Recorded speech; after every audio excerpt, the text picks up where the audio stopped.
Good morning, it's James. Hey, I do hope and pray this message finds you and your loved ones peaceful, thriving, and well. And I am really excited to share this message with you. I think you're going to love it. It may push a few of your buttons. It may make you look around your space and go, oh man, did you, oh man, did you have to bring that up? And I'm sure you've heard about the work of Marie Kondo. I mean, she is awesome, great writer, great researcher, great inspirator to get a lot of people to kind of look around their space and say, okay, I got work to do. I gotta declutter. Let me just take a quick tour of what I do here at my desk with you. Okay, so I've got some wedding pictures here, and this is my journal, and this is my desk. I've got kind of things like set some goals, do your very best, read to know. Oh my gosh, now is the time to think and act. Here are my notes for today. So yeah, I'm all about a clean workspace. I read this study, and boy, I white tornadoed this space. I have another office down the hill, but this is the office I do my creative work out of. And when I read this study about clutter and its relationship to productivity and inspiration, I just had to share this with you. I think you're going to find this to be very valuable. It might be just the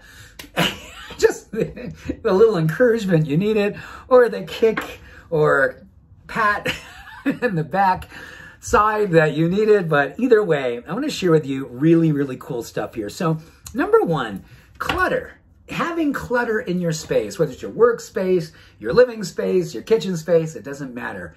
Studies show it affects our mood. It directly impacts the levels of serotonin. So when we have clutter, our mood does not do as good as it could do. Serotonin levels go down, so our happiness, our centeredness, our calmness goes down. Our motivation goes down. So that right there should help us to kind of step back and go, okay, where can I begin? Where do I spend most of my time? What can I do to kind of help raise the roof, raise the energy, raise the light? Interesting enough, it also shows, the study, that when we have clutter, it impacts our self-esteem and our self-confidence. So when I show up here in the morning to connect with you, having clutter would really get in the way of you and I connecting at the heart level, right? So I really believe that having my place really clear helps me to be clear with you, helps me to be clear with myself, helps me to kind of be a clear channel. So the universe, God, can kind of come through and say, let's talk about this today. This is good stuff. But in the times we're living with mental health and emotional challenges that are everywhere, what a great opportunity to kind of clear what we can to help us clear inside of ourselves an opportunity to raise our own vibration.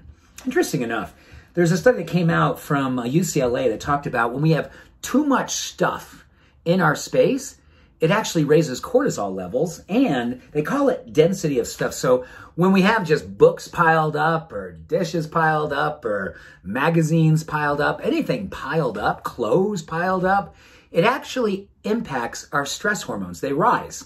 And in that, our mood goes down, our productivity goes down. Speaking of productivity, Princeton, Ivy League school, really smart place, and a lot of really brilliant people there.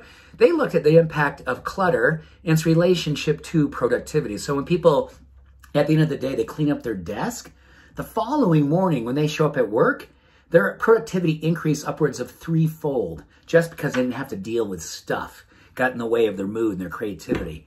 That's amazing. In a time when we're all trying to kind of be more productive with our time and not have to work so much so we can be more efficient with how we move our own needle in our life. And lastly, this one's huge. We all, well, most of us possibly have a nightstand or a place where we put stuff next to our bed. Phone, books, stuff. Well, when there's a lot of stuff, it actually impacts our sleep, according to St. Lawrence University. And they said when we clear our nightstand and just have one thing, a gratitude journal. Ta-da! Just one thing on your desk or your nightstand, one thing, actually help with the sleep improvement in both the depth and the length of your sleep. You woke up feeling more refreshed. So when you look over at your bedside, you go, oh man, between my phone and other things, I'm going to just kind of give that a little Marie Kondo love, and I'm going to give myself an opportunity to use that as a self-efficacious move to move my personal needle. Think about this. Mood improvement, self-esteem increase, cortisol decrease, productivity increase, and sleep improvement. Wow, neat and clean. Oh my goodness, what a good time to look around our lives and think about our self-care and self-love based on our environment. So, whatever you got to do, I encourage you to do it with love and reverence and know why you're doing it. For love and reverence. Much peace, all love, every blessing. Bye for now.